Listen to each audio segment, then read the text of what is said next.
Hace unos días sabíamos que Alicia Jiménez Butler era la nueva ganadora del Premio Planeta con este Hombres Desnudos. Alicia, felicidades, un título muy potente has elegido. Sí, porque el libro también se las trae.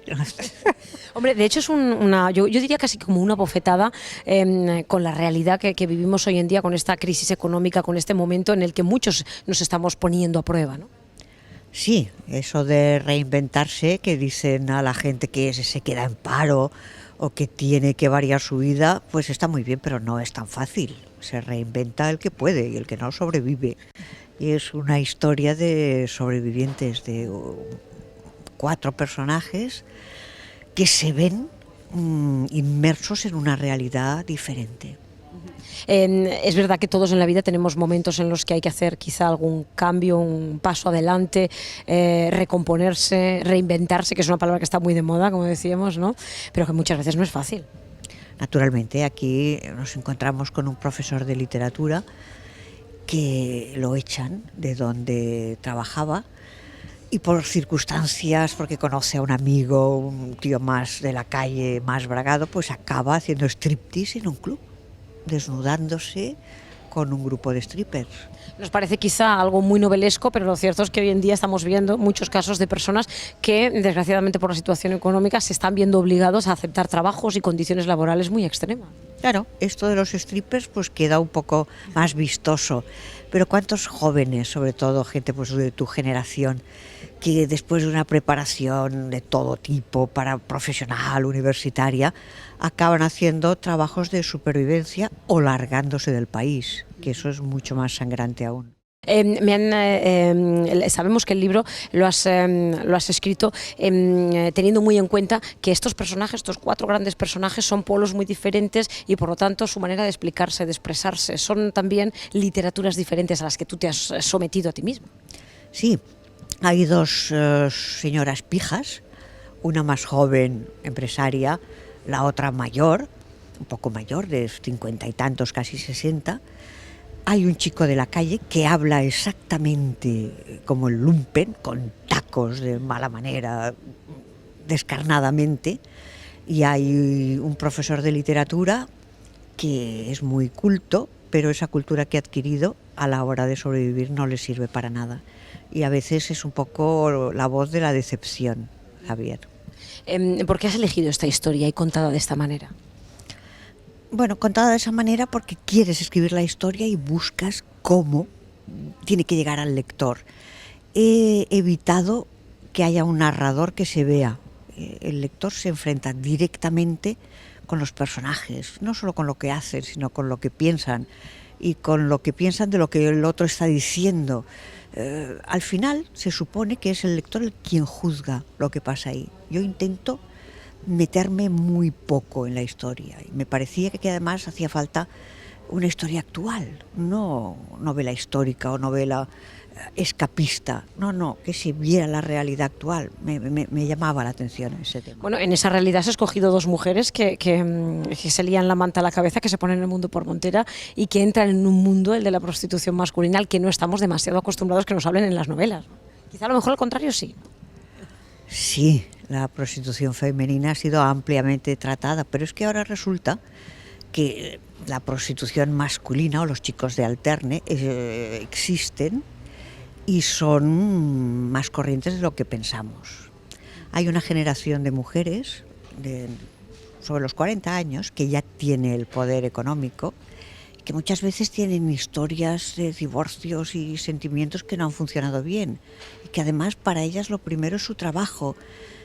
¿Qué hacen? Pues a la hora de ir a una fiesta contratan a un chico, luego hay sexo o no lo hay, según funcione, pero pagan una compañía sin compromiso, porque quieren.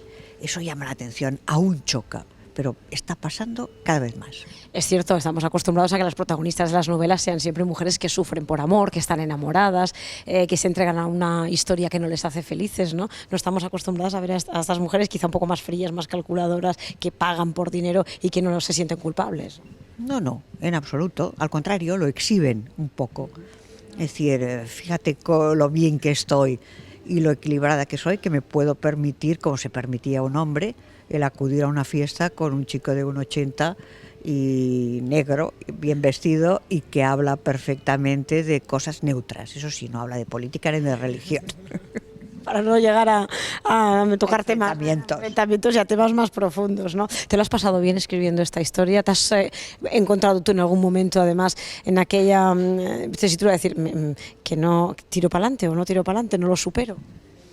No, no me he encontrado a gusto en esta historia. Escribir es duro, es solitario, sobre todo solitario. Y yo no soy una persona, a pesar de mi edad y de llevar tantos años en la literatura, que esté muy segura de sí misma, decir, esto está perfecto. No, siempre pasas un examen, siempre piensas que te has equivocado. No lo paso bien, lo paso mejor con Petra Delicado y mis novelas negras. Voy un poco más segura. Aquí he sufrido cantidad. Además nos has enseñado otra historia totalmente diferente a lo que a lo mejor mucha gente estaba acostumbrado siguiéndote con ese personaje de Petra, ¿no? No es la primera vez. En el año 2011 pues me concedieron el premio Nadal, que tampoco era una historia de Petra Delicado, y anteriormente había hecho otras novelas tampoco negras. Yo entro y salgo un poquito del género, porque el encasillamiento pueden hacerlo, pero tú haces lo que te da la gana, y tengo la suerte de poder hacerlo. Yo me gustaría saber dónde encuentras tú ese punto de inspiración, dónde encuentra una mujer como tú que escribe novelas de éxito para decir, este va a ser el hilo del que tiraré en mi próxima historia. Muchas veces cosas que te cuentan, cosas que están en la sociedad, ese tipo de mujeres, en este caso valientes, frías, que solo les importa el trabajo, me chocó mucho habiendo conocido algunas. Pues eso, lo que te choca, lo que ves que no es lo de todos los días. Yo qué sé, la inspiración es un mito, ¿no? En realidad, cuentas lo que ves. ¿Y opiniones del jurado, de ese jurado que te ha premiado como ganadora de este año del Planeta? ¿Qué comentarios te han hecho? No he hablado con el jurado, solo hubo un comentario de Rosa Regás en la rueda de prensa que siguió a la concesión del premio, que me impactó mucho, porque nunca dice nada al jurado. Y ella dijo que era una novela que al final no había podido dejar y que, bueno, tampoco lo voy a repetir porque no soy pudorosa, pero la puso muy bien, demonio. La dejó muy bien, ¿no? Quizá, ¿tú lo esperabas el premio o no? ¿Fue una sorpresa? Fue una sorpresa relativa. Una semana antes yo tenía ya mucha certitud de que me lo iban a conceder, pero claro, es que ha de ser así, porque si no llegas allí el día de la concesión de los premios y te duele mucho la cabeza y dices, mira, oye, yo me quedo en casa con una aspirina. Pues bueno, si tienes un chivatazo un poquito antes, aunque te duele la cabeza, vas. Vas, ¿no? Ya para acabar, me gustaría saber si estos hombres desnudos, ahora que está tan de moda, que las buenas historias las podamos ver en cine o en televisión, si tiene también, de aquí pueden hacer un buen guión. Yo no lo sé. Hablando con Daniel Sánchez Arévalo, que es mi compañero de premio y de gira, él sí que lo ve, porque él tiene una mente cinematográfica. Yo trabajo con palabras, no trabajo con imágenes, y me cuesta. Si lo tuviera que hacer yo, desde luego, desastre absoluto. ¿Estás ya embarcada en otra historia? Hablar. Voy a descansar, estoy además haciendo una gira para charlar con periodistas y con lectores, y me pondría muy nerviosa pensando que tengo algo empezado que... No. Tranquilidad. Cuando una se sienta de verdad. Exacto, y mientras tanto se hace cualquier otra cosa. Además, no es bueno estar siempre trabajando, hay que descansar. Cuando te pones a trabajar, pues volvemos otra vez a hablar de trabajo, ¿cómo lo haces? ¿Por las noches? Me imagino que a solas, eso sí, ¿no? ¿Hay algún ritual que...? A ver, siempre trabajo por la mañana, desde las 9:30 hasta las 4 de la tarde, sin comer. Me tomo un café a mitad de mañana que me reanime un poco y ya está. Y cuando dejo de trabajar, no me vuelvo a acordar de la novela. Eso he aprendido a hacerlo muy bien, desconectar. No estoy pensando que esta imagen, este personaje, nada. De repente, pues me preocupa que una planta que ahí no crezca, que hay que poner una lavadora, que el perro...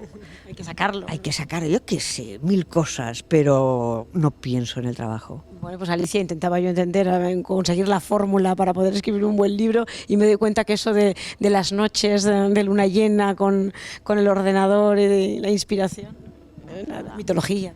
Puro currelo como cualquiera de los mortales. Te felicitamos por esta novela, por estos hombres desnudos. Será uno de los libros más comentados, entre mujeres y hombres también, porque esta es una novela de aquellas que a los hombres los deja un poco descolocados, ¿eh? No necesariamente, yo diría que es más de descoloque femenino que masculino. Muchas gracias y felicidades. Muchísimas gracias.